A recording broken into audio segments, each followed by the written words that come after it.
আমাদের বাংলার রাজনীতি শেষ পর্যন্ত কোথায় এসে দাঁড়ালো? শুধু গালিগালাজ, শুধু খিস্তি খেউর। ভাবতে অবাক লাগে। আমরা তো আদর্শ নির্ভর একটা রাজনীতির কথা ভাবতাম। আমাদের এই বাংলার রাজনীতিতে স্বাধীনতা সংগ্রামীদের উজ্জ্বল উপস্থিতি এখনো সবাই নিশ্চয়ই মনে করতে পারেন। তারা একটা আদর্শ তাড়িত রাজনীতি করেছিলেন। পরবর্তী সময় যতই বিতর্ক হোক, 70-এর সেই নকশাল আন্দোলন, 70-এর দশক মুক্তির দশক করে তুলবার সেই আহ্বান, তা নিয়ে বিতর্ক থাকতে পারে, কিন্তু একদল ছেলেপিলে যে আদর্শের তাড়নায় রাজনীতির মঞ্চে এসে পড়েছিলেন, এবং কেউ কেউ বলেন এই বাংলাতে বিপ্লবের একলব্য দক্ষিণা দেবার জন্য উদ্গ্রীব হয়ে উঠেছিলেন একদল যুবক। আদর্শ মূল্যবোধ তাড়িত রাজনীতির ভিত্তিতেই তারা সেটা করতে পেরেছিলেন। কিন্তু কালক্রমে কি হলো, একটু একটু করে এই বাংলার রাজনীতি কোথায় এসে দাঁড়ালো আজ?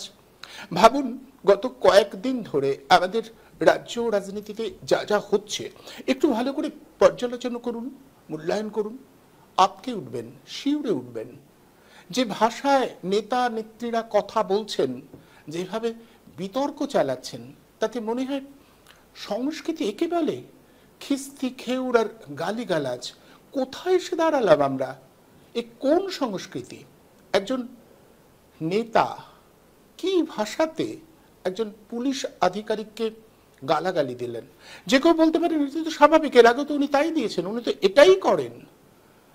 আমাদের বাংলার রাজনীতির এটাই তো সংস্কৃতি, এইভাবেই তো উনি কথা বলতে শিখিয়েছেন, এভাবেই তো মানুষের ভাবনা চিন্তাগুলোকে গড়া হচ্ছে, তৈরি করা হচ্ছে।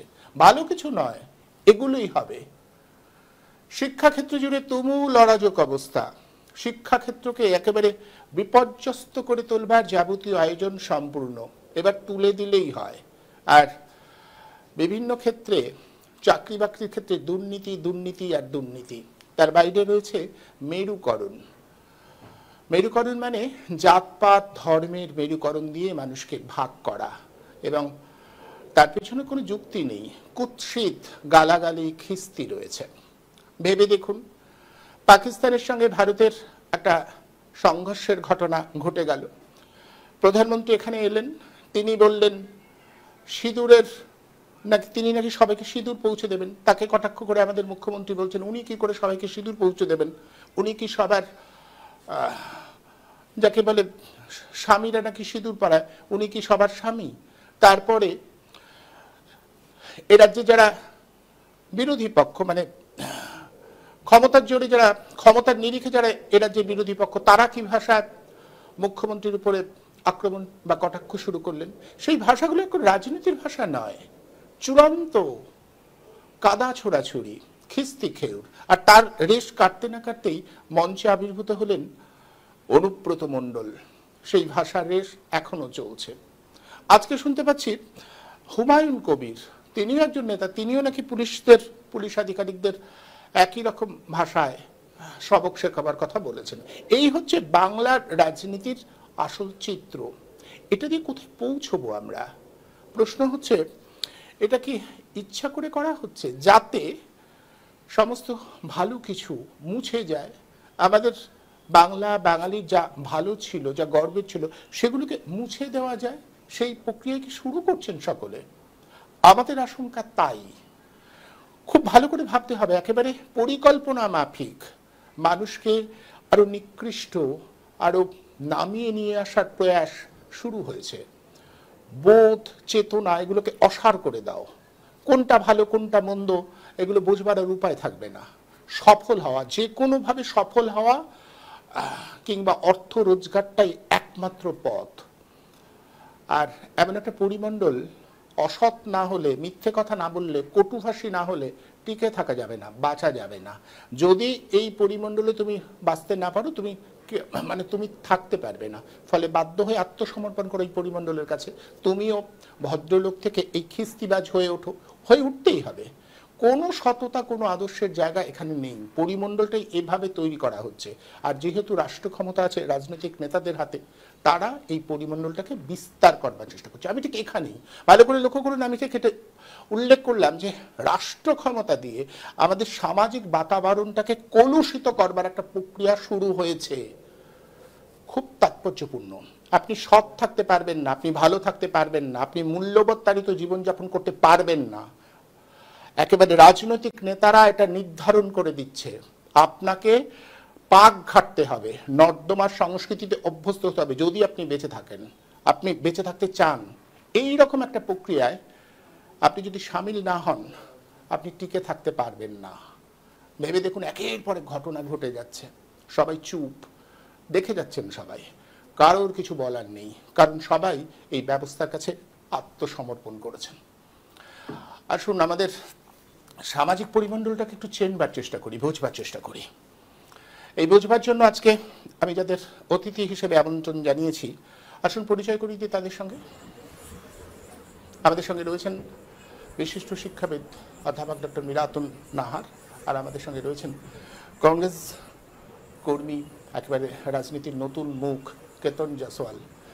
আপনাদের দুজনকেই আমি এই আলোচনায় স্বাগত জানাচ্ছি। আমি কেতনের কাছে প্রথম আসি। কেতন একটা রাজনৈতিক দলের প্রতিনিধিত্ব করছে।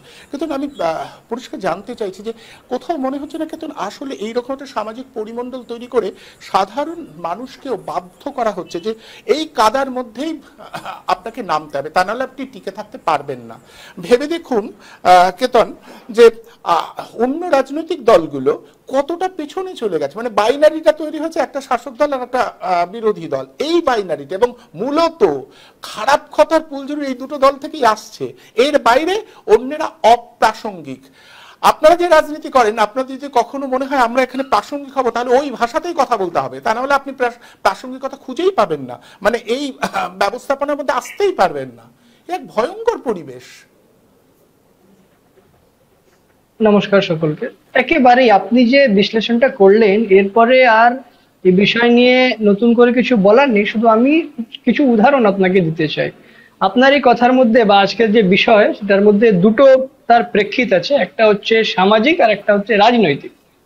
কিন্তু সমাজ এখন রাজনীতির দ্বারাই যেহেতু চলে বা তার দ্বারাই নিয়ন্ত্রণ হয়, পরিচালিত হয়, সেজন্যই আমরা রাজনীতিটাকেই দায়ী করছি। অবশ্যই উদাহরণটা যেটা আমরা দিতে চাইছিলাম, যে দেখুন আমরা আমি ব্যক্তিগতভাবে বলছি, আমরা রাজ্যের বাইরেও যাই, অন্যান্য জায়গায় আমরা ঘুরতে যাই, কাজের এতে যাই বা রাজনীতির এতে যাই, কিন্তু যখন আমরা এই বাংলাকে নিয়ে যে সাধারণ মানুষ যাদের মানে বাংলা কোনোদিন তারা যায়নি, তাদের যে ধারণা আজ থেকে বেশি না 10 বছর 15 বছর আগে যে ধারণাটা ছিল, মানে তারা মনে করতো যে একজন বাঙালি হলে সে বাই ডিফল্ট একজন বুদ্ধিজীবী হবে, একজন বাঙালি হলে সে বাই ডিফল্ট ভদ্রলোক হবে, মানে এটা বাই ডিফল্ট কোয়ালিটি একটা ছিল। তারা মানে আমরা হিন্দিতে বলে থাকি, অনেক বাইরের রাজ্যে বলে যে বাঙালি বাবু। এই বাবু শব্দটা কেন আসছে? তার মানে বাঙালিকে একেবারে ভদ্র, বাই ডিফল্ট ভদ্র, সে বাই ডিফল্ট একদম বুদ্ধিজীবী বা ইন্টেলেকচুয়াল বলা হতো। আর আজকের দিনে যেটা হচ্ছে, আজকের দিনে একটা ট্রেনে যান আপনি অন্য কোনো রাজ্যে, আপনি বলবে আচ্ছা আপনি মানে হিন্দিতে বলে বাংলায় অনুবাদ করতে, আপনারা বাংলায় থাকেন, আচ্ছা ওখানে তো খুব শুনি নাকি প্রচুর মারকাট হয়, রাজনৈতিক হিংসা হয়, অনেক দাঙ্গা হয়। এইসব শুনে কিন্তু মাথা হেট হয়ে যাচ্ছে যে কোন জায়গা থেকে কোন জায়গায় চলে এসছে ধারণা। এবার সেই লোকের ধারণাটা 100% ঠিক নয় যে একেবারে বাংলা একদম খারাপ জায়গা হয়ে গেছে, কিন্তু আমার যেটা দুঃখ লাগে যে তার কথা 100% আবার ভুলও নয়, তার মধ্যে রয়েছে কিছু বাস্তবতা। এবার দেখুন যে যেটা বলা হতো আগে, যে মানে আমরা যেটা গর্ব করতাম যে এ বাংলায় আর যা কিছুই হোক, কোনোদিন ধর্ম বা জাতি এই ধরনের সংকীর্ণ রাজনীতি কিন্তু হতো না।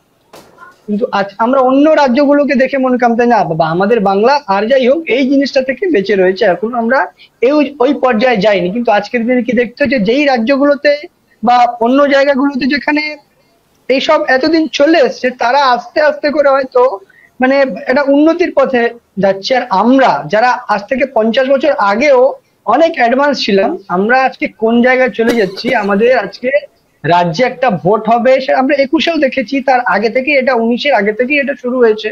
এটা একদম বলতেই হবে। এবারে রাজনৈতিক দিকটা আসি, যে এটা সামাজিক দিক ছিল বা রাজনৈতিক দিকটা আছে, যে বিজেপির যবে থেকে বাংলায় প্রবেশ হয়েছে তবে থেকে কিন্তু এটা আরো একদম নিম্ন থেকে নিম্ন স্তরে যাচ্ছে। এবার বিজেপির যে প্রবেশটা হয়েছে তারও একটা কার হাত দিয়ে হয়েছে, সেটা রাজ্যের শাসক দল তৃণমূলের হাতে হয়েছে। মানে এই রাজ্যে বিজেপি কে তৃণমূল নিয়ে এসছে রেড কার্পেট দিয়ে, তারপর তাদেরকে হৃষ্টপুষ্ট করেছে বিজেপি, সরি তৃণমূল।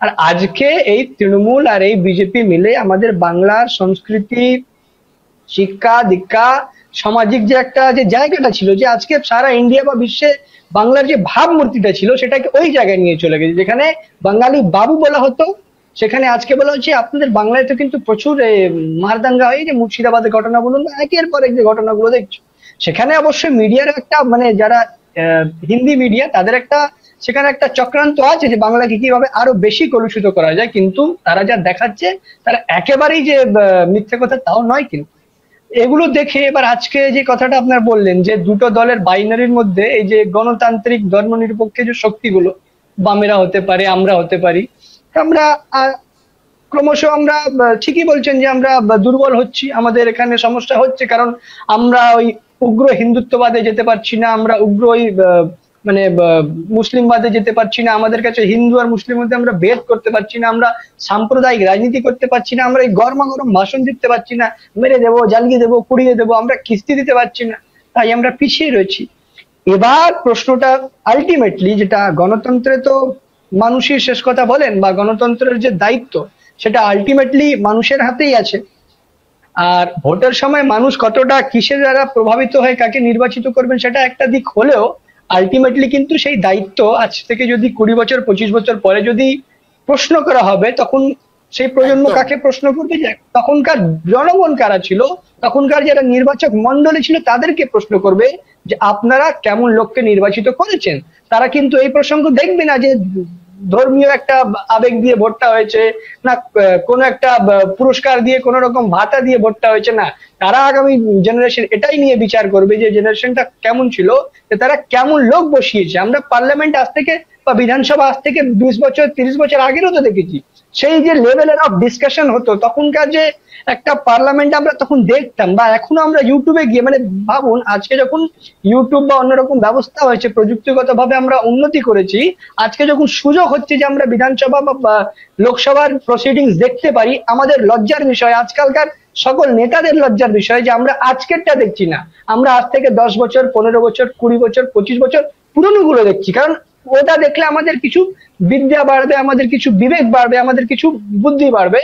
আজকেরটা দেখলে আমরা এই খিস্তি কামারি শিখবো।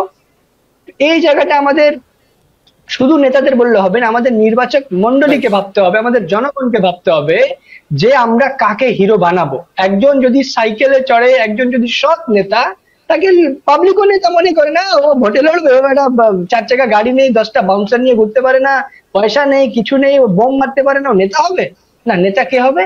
যার 10টা স্করপিও আছে, যে 5টা গুন্ডা মস্তান পুষে রাখতে পারে, যার 2 নম্বরই প্রচুর পয়সা আছে। তো এটা অবশ্যই দুটোই দিক আছে এখানে, শুধু নেতাদেরকে বললে তো হবে না, নেতাদেরকে নেতা কে বানাচ্ছে? Ultimately public. ঠিক, একদম। আমি আসবো, অভিমুখটা চমৎকার তৈরি করে দিয়েছে কেতন, চমৎকার বলেছে। আমি মীরাতুন্দির কাছে যাব, তার আগে পরিচয় করিয়ে দিই। আমাদের সাথে সংযুক্ত হয়েছেন সুকান্ত ঘোষ। সুকান্ত অধ্যাপক এবং রাজনৈতিক বিশ্লেষক হিসেবেও এই সময় পরিচিত। আমি মীরাতুন্দির কাছে যাব। মীরাতুন্দি, আপনি শুনলেন কেতন একেবারে রাজনীতির তরুণ মুখ। কেতন যেটা বলছে যে আপনিও মাঝে মাঝে বলেন যে মানুষের কাছে পৌঁছতে হবে। কেতন বলছে যে সত্যি আমরা পৌঁছতে পারছি না, কারণ আমরা তো ওই ভাষাটা রপ্ত করতে পারবো না যে ভাষায় ওরা বলছে, এবং মানুষ সেগুলো হাততালি দিচ্ছে, মানুষ সেটাকে গ্রহণ করছে, এবং মিডিয়াও সেটা এটাই স্বাভাবিক বলে প্রচার করছে। আপনার কাছে আমার জিজ্ঞাসা, আপনি বিষয়টা নিয়ে অনেক বেশি ভাবেন মীরাতুন্দি, এরকম একটা সামাজিক পরিমণ্ডলে যেটা কেতন বলল সাধারণ নাগরিকদের দায় দায়িত্ব, মানুষের চেতনার মান যদি পড়ে যায়, সেখান থেকে কি করে কি হবে, মানে উঠবো কি করে আমরা, মানে একরকম হতাশা কি করে তৈরি করব, কারণ মানুষই তো এদের নির্বাচিত করছে।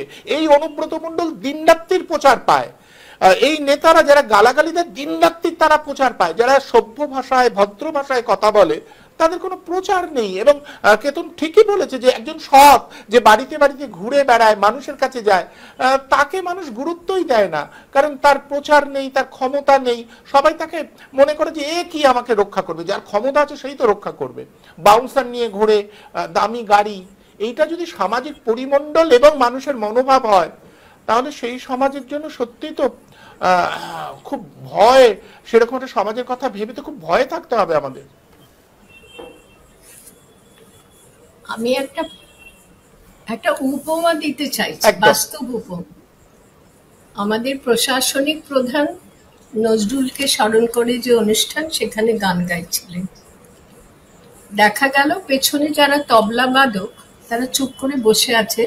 তাদের তবলা বাদকরা কিন্তু হাতটা চুপ করে বসে থাকার জন্য মঞ্চে থাকেন না, তারা চুপ করে বসে আছেন কারণ তাল কোন দিকে দেবেন কোন দিকে দেবেন না, বেতালা হবে না কি হবে না, বকুনি খেতে হবে, ধমক খেতে হবে, হয়তো মারও খেতে হবে, ফলে চুপ করে থাকাই ভালো। গায়ক যিনি পথপ্রদর্শক হয়েছিলেন সেদিন হন প্রতিদিনই, তিনিও বোঝা যাচ্ছে মুচকি হাসি হাসছেন, বোঝা যাচ্ছে খুব অপ্রস্তুত হচ্ছেন, এবং হাসিটা অপ্রস্তুত হওয়ার নয়, হাসিটা বদর হাসি। আবার হাসিটা এরকমও যে কি করবো একে নিয়ে, এরকম ভাবটাও ছিল। এতদিন বাদে সেরকম পরিষ্কার হচ্ছে, সেগুলো আগে হয়নি। তো এই যে একজন মানুষ গান করছেন, তিনি নিজে জানেন না যে তিনি তালে গান করতে পারেন না, বেতালা গান করেন না, আদৌ গান করতে পারেন না, এবং তার সঙ্গে সঙ্গত করার মতন আর কেউ নেই, সঙ্গত না করে চুপ করে বসে আছে। ঠিক এই প্রতীকটা, এই উপমাটা যদি আজকে রাজ্যের জন্য নেওয়া যায়, তাহলে একজন তালে বেতালে নাচছেন, কথা বলছেন, গাইছেন, কাজ করছেন, আর বাকিরা সব চুপ হয়ে রয়েছে ভয়ে লোভে। মূলত দুটো কারণে, ভয়ে লোভে। ভয়টা এতদূর পর্যন্ত যেতে পারে চটিত মার খেতে হবে, কথার মার খেতে হবে, ঘর বাড়ি পুড়ে জ্বলে পুড়ে যেতে পারে, ধ্বংস হয়ে যাবে পুরো জীবন, এতদূর পর্যন্ত যেতে পারে। ওরা তো শুধু তবলায় ঠোকা না দিয়ে বসেছিল। তো তাই জীবনে আমাদের অনেক ঠোকাই দিতে হয়, তবে জীবনটা চলে। তা আমাদের জীবন অচল করে দেবে এরকম একজন ব্যক্তির হাতে যদি সবটুকু চলে যায়, তাহলে দায়টা কি শুধু সেই ব্যক্তির, না আমাদের সকলের? একদম। আমি যদি বলি কাদের কাদের দায় আছে, সেটা বলে আমি শেষ করব।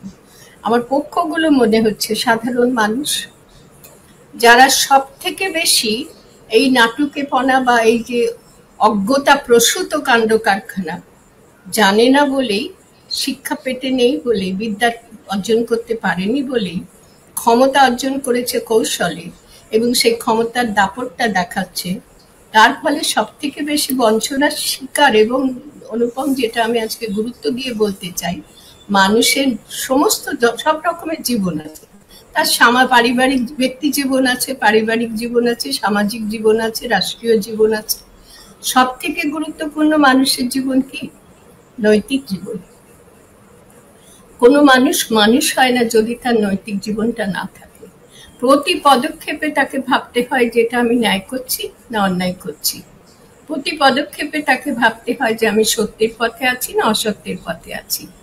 সেই নৈতিক জীবনটা সম্পূর্ণ তো ওই তবলায় তাল না ঠুকে চুপ করে বসে থাকার মতো নৈতিক জীবনটাকে পুরোপুরি অচল রাখতে হয়েছে মানুষকে। তাদের মধ্যে প্রধান সাধারণ মানুষ। একটা পক্ষের কথা আমি বললাম, সাধারণ মানুষ। সাধারণ মানুষ বলতে আমি এখানে বোঝাচ্ছি তাদেরকে কিঞ্চিৎকর তাদের জীবন, অকিঞ্চিৎকর তাদের জীবনের কোনো দাম, সেই অর্থে সাধারণ বলিনি। সাধারণ মানুষ ইংরেজিতে বললে বেশি ভালো বোঝা যায়, কমন পিপল।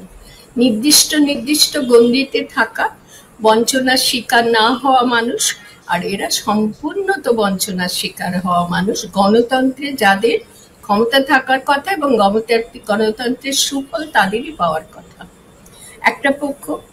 আর পক্ষ আছে পুলিশ, প্রশাসন, এই দুটো। সাধারণ মানুষের পরেই আমি বলবো সাধারণ মানুষকে আমি সব থেকে গুরুত্ব দিচ্ছি, কারণ গণতন্ত্রে তারাই প্রধান।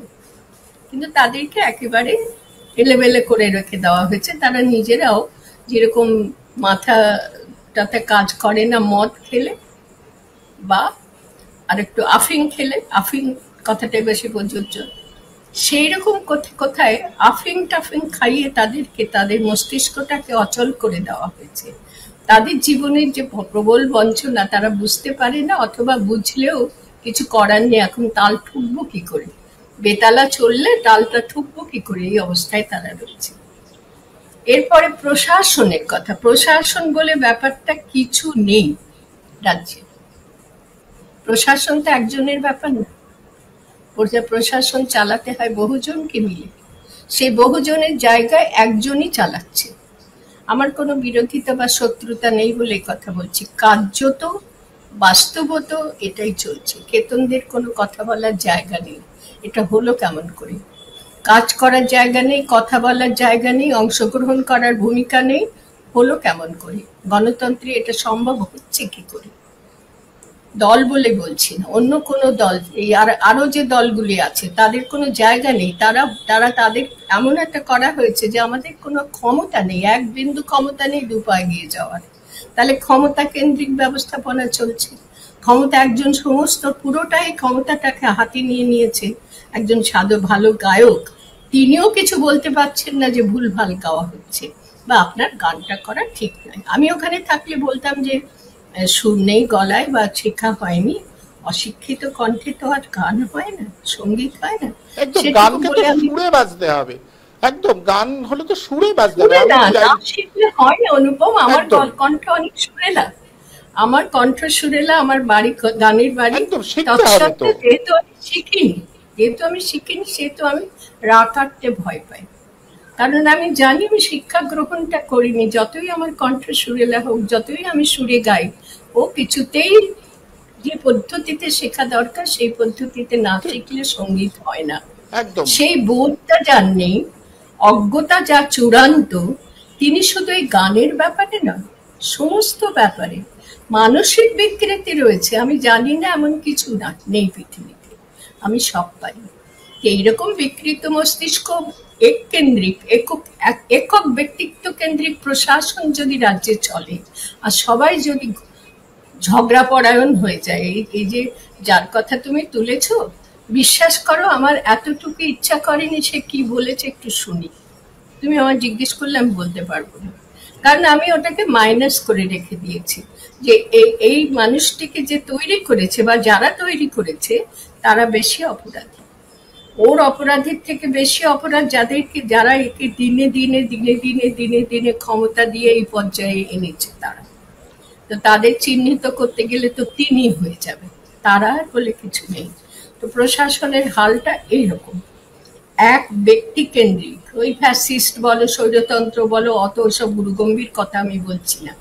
কোন প্রশাসন এক ব্যক্তি কেন্দ্রিক এবং আবার মানসিক বিকৃতি সম্পন্ন ব্যক্তি কেন্দ্রিক হয়, তাহলে রাজ্যের এখানে আমার ছোট্ট একটা প্রশ্ন মিরাতুন, এই জায়গাটা যদি আপনি একটু ব্যাখ্যা করেন যে ব্যক্তি কেন্দ্রিক প্রশাসন, ব্যক্তি কেন্দ্রিক ব্যবস্থাপনা, তাই যদি হয় তাহলে উল্টো দিকে নাগরিক সমাজের চূড়ান্ত ব্যর্থতাই তো তার জন্য দায়ী। মানে আমাদের যে পরিমণ্ডল, নাগরিক পরিমণ্ডল, আমাদের চূড়ান্ত ব্যর্থতাই। কোন কোন পক্ষের ব্যর্থতা, শুধু একজনকে দোষ দিয়ে তো লাভ নেই। তিনি পাচ্ছেন কি করে একজন এরকম করতে? প্রশাসনের কথাটা বললাম, এবারে আসছে পুলিশ। পুলিশ প্রশাসন আমরা একসঙ্গে বলি কেন? পুলিশ কার? এক কথায় বলে দিই, পুলিশ আজকে কি বলছে পুলিশের মুখে শুনতে পাচ্ছি, বেশি সময় নিয়ে ফেলছি। পুলিশের মুখে শুনতে পাওয়া যাচ্ছে যে ওপরের জামাটা খুলে যে শিক্ষকরা প্রতিবাদ করছেন, শুনতে পাচ্ছি যে আমরা রাস্তায় সেন্স অফ ডিসেন্সি হারানো লোকদের চলতে দেব না। সেন্স অফ ডিসেন্সি ইংরেজিতে বলেছে, আমি শুনেছি ভদ্রলোকের কথা। পুলিশ সেন্স অফ ডিসেন্সি আমাদের মানতে হবে, না মানে যারা তাদেরকে আমরা রাস্তায় এভাবে কিছুতেই দেব। তার জন্য বেধড়ক মার। আচ্ছা, মারে যখন একজন সভ্য মানুষ আর একজন সভ্য মানুষকে, বা এক দেশের মানুষ, এক রাজ্যের মানুষ আরেকজন মানুষকে প্রচন্ড মারে, সেই মারটাকে খুব সেন্স অফ ডিসেন্সির লক্ষণ? এসব প্রশ্ন তো আমরা ন্যাশনালি বলি, যুক্তিসঙ্গত মন নিয়ে বলি, যুক্তিবাদী মন নিয়ে প্রশ্নটা তুলছি। খুব সুন্দর করে ভালো ইংরেজি বলতে পারে, পুলিশ বলে গেল সেন্স অফ ডিসেন্সির লিমিট এরা ক্রস করেছে, এরা অর্ধনগ্ন হয়ে রাস্তায় চলছে। অতএব সেন্স অফ ডিসেন্সি মেনটেন করা আমাদের কর্তব্য, রাস্তায় ডিসেন্সি পাবলিক নুইসেন্স যাতে না হয়। তো পাবলিক নুইসেন্সটা শুধু জামা খুলে চললে হয়? যে দেশের অর্ধেক মানুষ জামা কিনতে পারার পয়সা পায় না। আমাদের দেশের অসভ্য মানুষরা সভ্য হয়েছে খালি গাটাকে ঢেকে। ওই খালি গাটা ঢাকবার সময় যত নোংরামি, যত কর্দমাক্ত মন তাদের ছিল, আচার আচরণ সবকিছুর মধ্যে সভ্যতা বোধহয় আজকে আমাদের দিয়েছে, সেগুলো ঢেকে রাখাটাই ওটা এক ধরনের প্রতীকী ব্যাপার বলে আজকে আমার মনে হয়। যারা গাটা খালি রেখে রাস্তায় হাঁটে তারা হচ্ছে অভদ্র, অসভ্য। আর যারা রাস্তায় পোশাক পরে ঘোরে, পুলিশ ডিসেন্সি শেখাচ্ছে, তারা হচ্ছেন সভ্য। এটা আমাদের জানতে হচ্ছে। তো পুলিশ একটা পক্ষ, তার উপরে আমাদের অনেকটা নির্ভর করতে হয় সেই পুলিশের আচরণ কিরকম। সমাজ মাধ্যম, সংবাদ মাধ্যম আজকে কি করছে, এই যে গালিগালাজ যে করেছে, আমি একটা কথাই বলি, যে গালিগালাজের ভাষায় কথা বলেছে সেই নিয়ে নিন্দা, অমুক তমুক, কমা টমা, একেবারে সমাজ মাধ্যম, সংবাদ মাধ্যম তোলপাড়, এটা হবে কেন? উপেক্ষা করা যেত। কিন্তু সেই ব্যক্তিটি এমন একটা অবস্থান নিতে পেরেছে যার জন্য উপেক্ষা করতে না পারছে, এরকম একটা ব্যাপার হচ্ছে। কিন্তু সমাজ মাধ্যম, সংবাদ মাধ্যম সাম্প্রদায়িকতার বিষয়ে যেমন প্রচার করতে পারে না, নির্দিষ্ট নির্দেশ আছে, এমনকি হানাহানি শুরু হয়ে গেলেও সে ব্যাপারে সংযম রক্ষা করতে হবে, সমাজ মাধ্যম, সংবাদ মাধ্যমকে মানতে হয়। তাহলে একটা অসভ্য মানুষ তৈরি করা হয়েছে, তাকে আমি অসভ্যটা উদ্ধৃতি চিহ্নের মধ্যে রাখছি, যে জানে না সে কি বলছে, যে বোঝে না যে সে কি কথা বলছে, সে এরকম ভাবে তাকে তৈরি করা হয়েছে। বহু বছর ধরে সে তৈরি হয়েছে, 11 সাল থেকে তৈরি করা হয়েছে তাকে। সমস্ত ক্ষমতাগুলো তার হাতে দেওয়া হয়েছে। রশিটা অবশ্য একজনের, ওই গরুর গাড়িতে বেঁধে দেওয়া, নাকে দড়ি দেওয়া গরুর মতনই, সেও কিন্তু গরুর আচরণই করছে। গরুকে তুমি মারতে গেলে সে শিং দিয়ে তোমাকে গুতাতে যাবে। তো এই লোকটিও তো তাই, সে শিং দিয়ে গুতবার মতো করে সে তার কথাগুলো, গালির কথাগুলো ব্যবহার করেছে, জানে যে এর থেকে বড় অস্ত্র আজকে আর নেই। তাহলে এই ধরন সংবাদ মাধ্যম, সমাজ মাধ্যমগুলো এত গুরুত্ব দেয় কেন? আরো তো ছড়িয়ে দেওয়া হলো সমস্ত সমস্যা, তাই না? ফলে আমি এদের, এবং তুমি যে নাগরিকদের কথা বলছিলে, বিশিষ্ট নাগরিক, আরো দুটো পক্ষ আমার আছে। বিশিষ্ট নাগরিক, সাধারণ মানুষরাও কিন্তু নাগরিক, তুমি বারবার বলো, তাদের কথা আগে বলেছি, তাদের ভূমিকা আজকে বিস্ময়কর। তারা একটুও মাথা তুলছে না, কিছু না, শুধু মনে হচ্ছে যেন বসংবদ্ধ হয়ে রয়েছে। দিদি মানে অজ্ঞান। তারা কোথায় তাদের দুর্বলতা, কোথায় তাদের অক্ষমতা বুঝতে আমাদের কারো অসুবিধা নেই।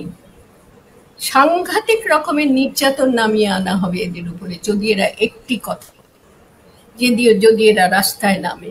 এবং প্রত্যেকের ব্যক্তি স্বার্থপরতাটা খুব ভালো করে দেখছে, ঐক্যবদ্ধতা নেই, এখানটায় আসল গলত। ঐক্যবদ্ধতা যদি আজকে সব পক্ষ মিলিয়ে আজকে ঐক্যবদ্ধ হতো, যে এক ব্যক্তির অত্যাচারে কেন দেশটা শাসনে পরিণত হবে, সবকিছু ধ্বংস হতে যাবে কেন, এক ব্যক্তির মানসিক বিকারগ্রস্ততার জন্য যদি সব পক্ষ একসঙ্গে হতো, বিশিষ্ট নাগরিকরাও যদি পদতলে গিয়ে পদলেহন করে পদ লাভের জন্য লোলুপ না হয়ে উঠত, তাদের কাজ এটা। বিশিষ্ট নাগরিকদের কোথায় বিশিষ্ট নাগরিক তুমি নাম করো, যে বিশিষ্ট নাগরিক এই কাজটি করে না বিশেষ পদ পাওয়ার জন্য। ফলে বিশিষ্ট নাগরিকদের কথাও তুমি এর মধ্যে আমরা ঢুকিয়ে নেব। এই এতগুলি পক্ষ কি করছে তাদের। শেষ কথা বলবো এই প্রসঙ্গে, যে জায়গাটা আজকে আমাদের শূন্য হয়ে গেছে, খুব ভালো করে বুঝে দেখো, আজকে তরুণ যুব সম্প্রদায়ের মধ্যে একটা বয়সের সীমার মধ্যে যারা কৈশোর উত্তীর্ণ হয়েছে এবং যারা 40-এর ওপরে বয়সের আগে রয়েছে, অর্থাৎ ধরে নাও 25 থেকে 40 পর্যন্ত বয়সী যারা, তাদের মধ্যে কতজন বিদ্যালাভ করা ব্যক্তি এই দেশে, এই রাজ্যে রয়েছে? প্রতিটি মা বাবাকে জিজ্ঞেস করো, আমার বয়সী মা বাবাকে জিজ্ঞেস করো, তাদের ছেলে মেয়েরা সবাই বিদেশে, সবাই সুখ ভোগ করছে, আরাম ভোগ করছে। এই দেশে কেউ থাকতে পারে? আমার বয়সী মা বাবাদের প্রশ্ন, আমি জানি না কেতন আর গৌতমেরা বলতে পারবে কি বলবে আমি জানি না, ওদেরও জিজ্ঞেস করো, ওদেরও ছেলে মেয়েরা বড় হলে যদি থাকে তাহলে কি করবে সেটা ওদেরকে জিজ্ঞেস করতে হবে। কিন্তু আজকে একটা বিশাল শূন্যতার জায়গা তৈরি হয়েছে।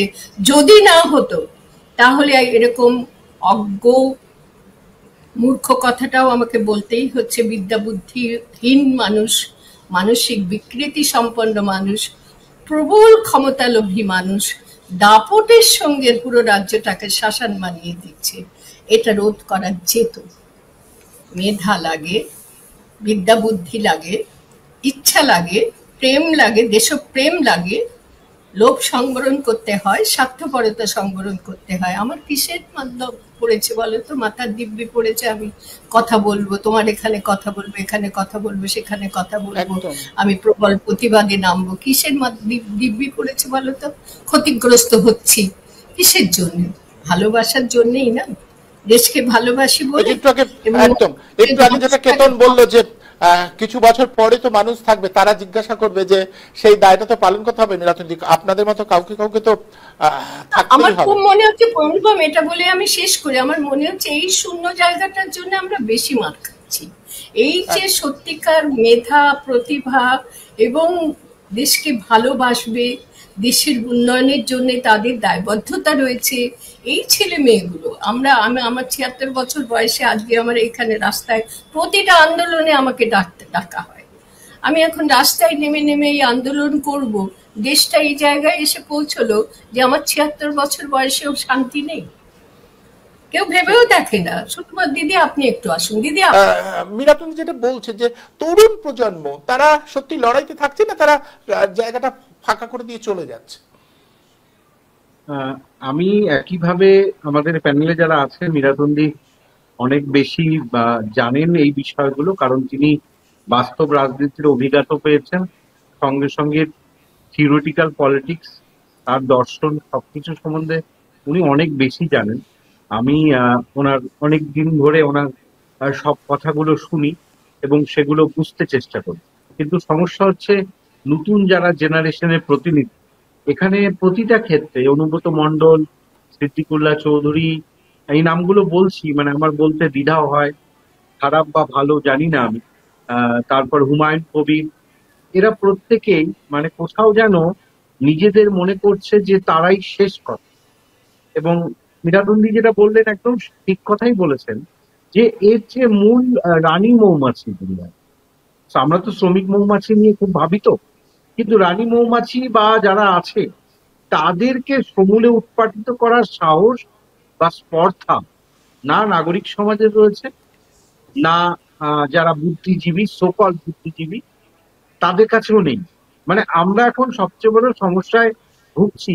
এই জেনারেশনের কাছে এখন কিন্তু অনেক বেশি যেটা মানে গুরুত্ব হচ্ছে যে কোন নেতা ডাকাবুকো, কোন নেতা কতগুলো তেলের পয়সা, কতগুলো বাইক চালানো যারা চালাবে তাদের পেছনে তেলের পয়সা দিতে পারে, কোন নেতা কত বাজে কথা বলতে পারে। কারণ বাজে কথা, কটু কথা, এগুলোকে ভাষা সন্ত্রাস বলে। এবং এই ভাষা সন্ত্রাসের যে অভিমুখটা, সেটা সবচেয়ে দুঃখের বিষয়, সেটা পশ্চিমবঙ্গের অভিমুখ। এবং আজকে শুধুমাত্র তৃণমূল কংগ্রেস নয়, শুধুমাত্র বিজেপি নয়, প্রত্যেকেই কোথাও যেন মানে কর্মসংস্থান, কোথাও যেন, যে একটু আগে কেতন বলছিল, মীরাতুন্দি বলছিলেন যে আমরা সেই মূল যে চাহিদা খাদ্য বস্ত্র বাসস্থান, সেখান থেকে সরে এসে ভাতা। আজকে একটা চ্যানেলে ছিলাম, একজন কংগ্রেসের প্রতিনিধি বলছেন, কেতন এখানে আছে তাও বলছে যে আরো বেশি করে লক্ষ্মীর ভান্ডারের টাকা বাড়িয়ে দেওয়া উচিত। তার মানে আমি বিরোধী দল হিসেবেও আমার ভূমিকা প্রশ্নাতীত নয়, মানে আমিও নিজের ভূমিকা পালন করতে পারছি না। তাহলে এই শূন্যতা তৈরি হচ্ছে। মানে এটা তো আর অটল বিহারী বাজপেয়ী, পিভি নরসিংহ রায় সেই সৌজন্যের রাজনীতি নয়। এখন যে রাজনীতি চলছে, যে প্রধানমন্ত্রী এসে আলিপুরদুয়ারে এসে বলছেন পঞ্চবান কি বান, বহু বানের বহু কিছু বললেন, ঠিক আছে, দুর্নীতি আছে, বেকারত্ব আছে, সব আছে, কিন্তু তিনি ভুলেই গেলেন যে উত্তরবঙ্গের নিউক্লিয়াস হচ্ছে চা শিল্প, সেই নিয়ে একটা শব্দ ব্যয় করলেন না। এই প্রধানমন্ত্রী যখন মাদারিহাটে বীরপাড়ার সভা করতে এলেন, সেদিনই মাদারিহাট চা বাগান বন্ধ হয়ে যায়। মুখ্যমন্ত্রী এর আগের বার যখন উত্তরবঙ্গে আসেন, মধু চা বাগান বন্ধ হয়, এবং যে চা সুন্দরীর মাধ্যমে তিনি চেয়েছিলেন বা পশ্চিমবঙ্গ সরকার ইচ্ছে প্রকাশ করেছিল যে শ্রমিকরা আছে, কারণ চায়ের দাম তো এখন অনেক বেশি এবং চায়ের গুণগত মান কেনিয়া, ব্রাজিল, সাউথ আফ্রিকা থেকে কমে আসছে, অনুপম দা, সেখানে এই চা সুন্দরীর মাধ্যমে কিছু বাসস্থান তৈরি করার চেষ্টা করেছিল বা কটেজ, যার মাধ্যমে এই ট্যুরিজমকে আরো বেশি করে এগিয়ে নিয়ে যায়। সেটা কিন্তু হয়নি মধু চা বাগানে, তাদের হ্যান্ড টু মাউথ সিচুয়েশন বলে। আমি আমার ভৌগোলিক অবস্থান সম্পর্কেই জানি না, মানে আমি একটা ধৃষ্টতা, আমি জানি না বুদ্ধদেব ভট্টাচার্য কেন বলেছিলেন। আমি তখন খুব বেশি ছোট না, আবার খুব বড়ও নই, আমার মনে পড়ছে না। তিনি মালবাজারে এসেছিলেন, মালবাজারে এসে তিনি বলছেন এখানে তো আনারস চাষ খুব ভালো, মানে উনি মূলত বিধাননগরের কথা বলছিলেন, যেটা মালবাজার থেকে বহু দূরে। কিন্তু বুদ্ধদেব বাবুর কোনো তুলনা হয় না। বুদ্ধদেব বাবু সবচেয়ে বড় যেটা মীরাটন্ডী বারবার বলেন যে পড়াশোনাটা বুঝতেন। তিনি নন্দন নিয়ে অনেক রকম তাকে সমালোচনা পোহাতে হয়েছে, কিন্তু তার রাজনৈতিক সংস্কৃতির আবহ অত্যন্ত ভালো ছিল। তা আমি এটা বলছি, রাজনৈতিক নেতাদের পড়াশোনাটা খুব বেশি করা প্রয়োজন। আর তাহলে অনুব্রত মণ্ডল, এই তোমার হুমায়ুন কবির, সিদ্দিকুল্লাহ চৌধুরীর মতো গুন্ডাদের মুক্ত হতো না। আমি গুন্ডা কোড আনকোড বলবো, কারণ এরা পুলিশ অফিসারকে যখন গালি দিয়েছে, এবার সবচেয়ে বড় কথা, যাকে এত কিছু বলেছে তারপরে সে মাপ চাইছে সুব্রত বক্সির কাছে। আমার প্রশ্ন, পুলিশ প্রশাসনে কি ছোট জগন্নাথ একদম হয়ে গিয়েছে? মানে তাকে আজকে এটা যদি ভাইরাল না হতো, রূপম দা তুমি বোঝো, এটা ভাইরাল নিশ্চিত ভাবে কেউ না কেউ করেছে। তাহলে তোমার যেখানে প্রতিদিন বাইকের তেলের পয়সা, তোমার আড্ডা মারার পয়সা, আমি একটু পরিষ্কার ভাবে বলছি, সেটা যে দিতে পারবে সেই নেতা, 500 টাকা 100 টাকা দিতে পারলে নেতা। তোমাকে কি রাজনৈতিক এখন কেউ, দেখো সাভারকারবাদ, মার্ক্সবাদ বা গান্ধীবাদ বুঝতে কেউ আসে না, তুমি বোঝাতে পারবে না এদের, কারণ এদের কাছে অর্থ আর মাসেল পাওয়ার, এটা রাজনীতির একটা ইয়েতে পরিণত হয়েছে, মানে এরা নির্ধারক হিসেবে, ডিটারমিনেন্টস হিসেবে ব্যবহৃত হচ্ছে। এবং যতদিন হবে আমাদের মতো মানুষদের কোনো গ্রহণযোগ্যতা নেই। কারণ আমি আবারও বলছি, এই রাজনৈতিক সংস্কৃতিতে কেতন কেন, চেষ্টা, দেখো বিশ্বাস তো হারানো পাপ, মানুষের প্রতি বিশ্বাস হারানো যায় না,